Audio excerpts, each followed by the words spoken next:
morning and welcome to Chicago. I'm Jodi Daley and welcome to PLMA's Private Label 2011 Private Label Trade Show. And with me right now is Brian Sharoff, the president of PLMA. Good morning, good morning. Good morning. It's so nice to be back in Chicago, bringing the PLMA show to people all around the country, isn't it? Oh yes, and in fact it's all around the globe, because it turns out we have followers in Europe and Latin America and Asia who watch PLMA live and see it over internet. I know, and this year's show is going to give them an eye full of brand new products, new exhibitors, and new ideas. Now, it's been another banner year for store brands, and this year's show is really proving it. Oh, absolutely right. Nielsen reported that the latest unit market share for store brands is nearly 24%. Wow. So that's bringing U.S. sales closer and closer to market penetration levels in Europe. So there's no doubt that the recession that occurred in 2009 drove many customers to try store brands for the first time. But bottom line, the quality of store brands today is so good that once customers try the retailer's brands, they do not go back to national brands. Well, we'll be hearing more about that later in the program, but for right now, we're going to go to the show floor with our man, Michael Sansolo, and he talked to some of the exhibitors and visitors to see just what's driving their optimism. Good morning, Jodi. It is great to be back here at the PLMA show, and I have to tell you, there is a lot of good reason for the optimism that you were talking about. As I've been going around talking with people this morning to ask them what they see happening in the marketplace, a couple of things come right through. First of all, what's clear is the down economy, and we're in our third year of it, has given a lot of shoppers reason to try private label products. And what they found when they tried them is they really like them. They're finding the quality is what they're looking for, so the value is what they're looking for. But here's where it gets really interesting, Jodi, because we are now 3 years into this economic situation, and shoppers are saying that at this point, they've grown accustomed to buying private label, but when they go to the store, they see a lot of interest and excitement in private label. And so out on the floor here, I think what folks are going to see is that the products are getting more and more interesting. We're seeing new innovations. We're seeing line extensions as these private label manufacturers are finding new and different ways to breathe extra life into their categories. And all of that is great news and good reason for the optimism. Now, one of the other key points that I did here, and I think this is extremely interesting, is a lot of folks are saying that as private label gets more and more established, there's going to be a need for the supply chain to get tighter and more efficient virtually on a month-to-month, week-to-week basis, so that the cost of private label remains really sharp and really tight. So lots of reason for optimism, lots of new things to see, to taste, to talk about, and overall, this is a marketplace with an awful lot to show the consumer and to show all the folks here at the PLMA event. Jodi, pleasure being back with you here in Rosemont. Back up to you. Thanks, Michael. Consumers are buying more and more store brands than ever before, but how do they make their purchasing decisions? And if we can understand that process, how can we increase the awareness in buying of store brands? Well, Len Lewis asked Ned Dunn, former president of Harris Teeter, who moderated a panel discussion on just that very topic at the seminars on Sunday. We're looking at the Buxton research. Do people actually like shopping these days? I think a lot of people do. There are a lot of people who are shopping more, but you have to remember there's still a number of people who are time constrained. And they're the folks who need to come in, get what they want, and get out. Does it mean that consumers are making more lists before they go to the store? I'm not sure they're making more lists as much as they might be putting more on the list. Now, if you look at the fact that our population is growing, that automatically causes more lists to be made from that standpoint. Does that mean there's less impulse purchasing? No, I don't think there is, because people do tend to buy more than what's on the list. And again, we have to think back to those shoppers who are time pressed and will buy what's on the list and get out of there. So that hasn't changed. But for the rest of the folks, they're enjoying shopping more, and that gives them more opportunities to add to their lists. Does the research tell us that more shoppers are willing to switch from brands to private label? It says that more are switching or have switched, and I think what's behind that is the economic situation of the last 3 years. And what's happened is people have moved over to a private brand, and if they like it, they'll stay with it. Thank you so much, Len. Well, I have to tell you, yesterday was very, very busy here at Rosemont, especially when more than 1,000 companies are setting up their booths and everybody's getting stuff ready. And I really wanted to know what goes on before the show goes up. So I decided to go down and see for myself. Since this has been the home to PLMA's private label trade show for the last 30 years almost, we decided to run around, see just what goes into making this extravaganza happen, and talk to some of the people involved. So why don't you come along with us? We're here at the Information Center, and Mary Kennedy, I have one question to ask you. What is the one question you are asked more than anything else? Where's the bathroom? I knew it. I'm here with B, who is one of our highly, highly trained security guards, and I want to know one thing. What do you say to people who don't have a badge? You have to be registered. You have to be part of the program. You can go over there to the registration desk and see if they will allow you. But B, I just have to get in for a couple minutes. Can I just get in? There's no entry without a pass. Just 5 minutes. 5 minutes, B. Not without a pass. I'm not going to cross B. I'm not going to cross B. I'll go get a badge. Thank you very much. Well, where is registration?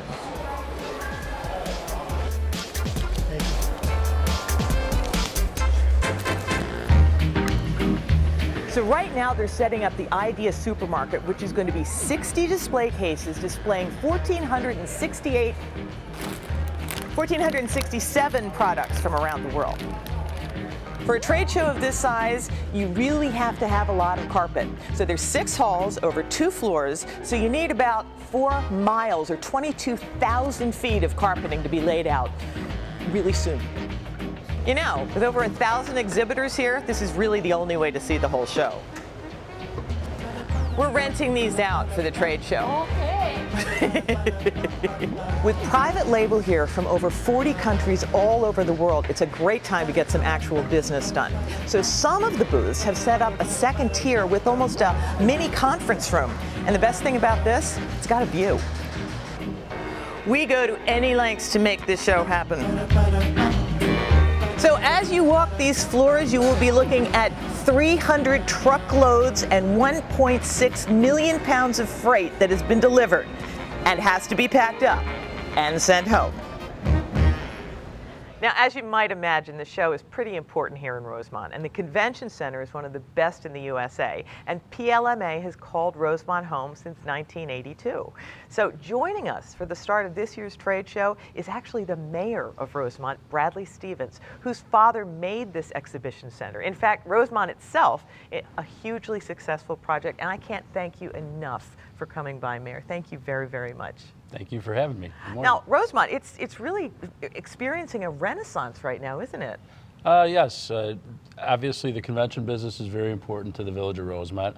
The village has decided to embark on an entertainment project of about $50 million, and that should be open come March of next year.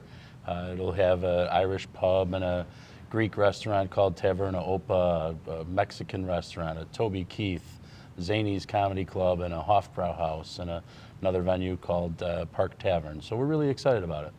You know, the home of Rosemont for us has always been very friendly.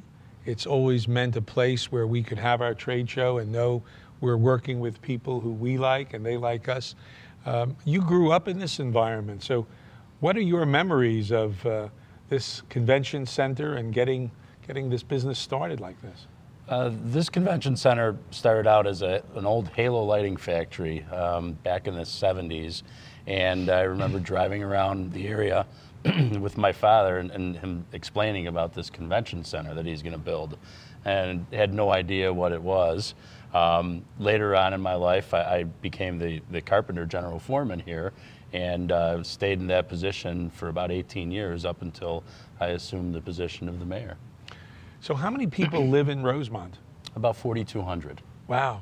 Now, family-wise, do you have sons and daughters? I have one daughter that's 23 years old and a 21 and a 19-year-old son. And are they following Dad's and Granddad's footsteps? I hope not. Mayor, we talked a little bit about history and we talked a little bit about the entertainment, but I know that there's some brand new commerce that I'd be rather interested in coming into Rosemont. Absolutely. We've just recently broken ground for a $250 million project. It's a high-end fashion outlet mall. The construction will go through this following year, 2012, with a scheduled opening of June of 2013. And obviously very excited about that. Some of the retailers are Prada and Gucci and Bloomingdale's and all the things that make a woman sort of get crazy. And you bet. I think I'm just going to book my plane ticket now. But thank you so much for coming in today. We really appreciate you being here. And you have a wonderful, wonderful convention center. Thank you very much. Well, that brings us to the end of another busy morning. And I have to say that while I was riding around on my little go-kart all over the show floor, which is probably the most fun I've had on a shoot in a very long time, Brian was doing his own sleuthing around the center. Now, Brian, I have to ask you, what is your advice for visitors who come to Chicago this year? Well, I think the most important advice is to go to the Idea supermarket here at the show. I took a look at the products, and it is truly amazing, and I brought a few back. Oh, good. Now, keep in mind that the Idea supermarket is a series of displays of products from retailers all around the world. So it gives you an idea of what private label is like in various different places. So here's one product, for example. Okay. This is from Wegmans in the United States, and it's Travels of Asia. Ooh, and okay. this is stir-fry beef with udon noodles. Okay, and Wegmans is now is this a new product? This for them? is a new line of products for Wegmans, and in the Idea supermarket you can see not just this particular product, but a whole series of products, all with the theme of Travels of Asia. Okay. Now, not to be outdone, this one is from a retailer named Monoprix. All right. And Monoprix is in France. So if you practice your French, you can see that this says Manchon de poulet à la Mexicaine. So it's Mexican food It's from Mexican France. chicken there wings. There you go. And these Mexican chicken wings, although there are no chicken wings in here. I thought they were going to, yeah, you know, now like you add popcorn. water and they make bigger chicken wings. No, this is on display in the Idea supermarket, along with several other of the Monoprix products. So not only can you see the artwork, but you also can get a sense of marketing concepts in other countries. Okay. Okay. Now, for those who want to stay on top of the latest packaging, this is Loblaws' new black label. Mm-hmm. It's their best, highest premium brand. This one is lime and chili. It's a marinade. So is this a brand new product? Oh, this is a brand new set of products. Okay, with new packaging. With new packaging, black packaging. I love that black. Yeah, it's very sleek. impressive. And you see it at the Idea supermarket, not only this product, but several others. Okay, and is this the same black label line? Yes, all the black label line. Now, this is Watson, which is a very well-known drugstore chain in different parts of the world. This one comes out of Asia. And you knew what this product was before I did. Yes, that's the olive oil-based lotion. Right. The hand lotion. And I think that's a great idea. Well, olive oil is being used in all kinds of things nowadays. I'm using it to start my car on winter days, but for I got hand news for you. lotion, it's the WD-40 of the food world. It is, and the packaging that Watson is using is on display at the Idea supermarket. Now, here's a little gift. It's another thing at the Idea supermarket. A little gift for me? It is what is called a yo-yo, and it comes from Hema. If anyone doesn't know what a yo-yo is, it comes from Hema, which is a well-known retailer around the world. But this is done with a view to fair trade, helping people in impoverished parts of the world. And it's a little gift from all of us at the Idea supermarket to you. Oh, thank you. Yes. Now I have something from the Idea supermarket. Yes, you do. It's my second favorite. And hopefully it will attract lots and lots of people who are coming to the show to see what are the newest trends in private label. Well, thank you very much for now, can I keep the rest of these too? Yeah, you can use the lime and chili on your face as well. Thank you, Brian. Yes, very I'll nice. remember you said that. Yes. Thank you, Brian, very much. And thank you for watching this morning's show. Please come back this afternoon after I use the chili sauce on my face. For Brian and for me, I'm Jodi Daley. Have a wonderful morning. Thank you so much.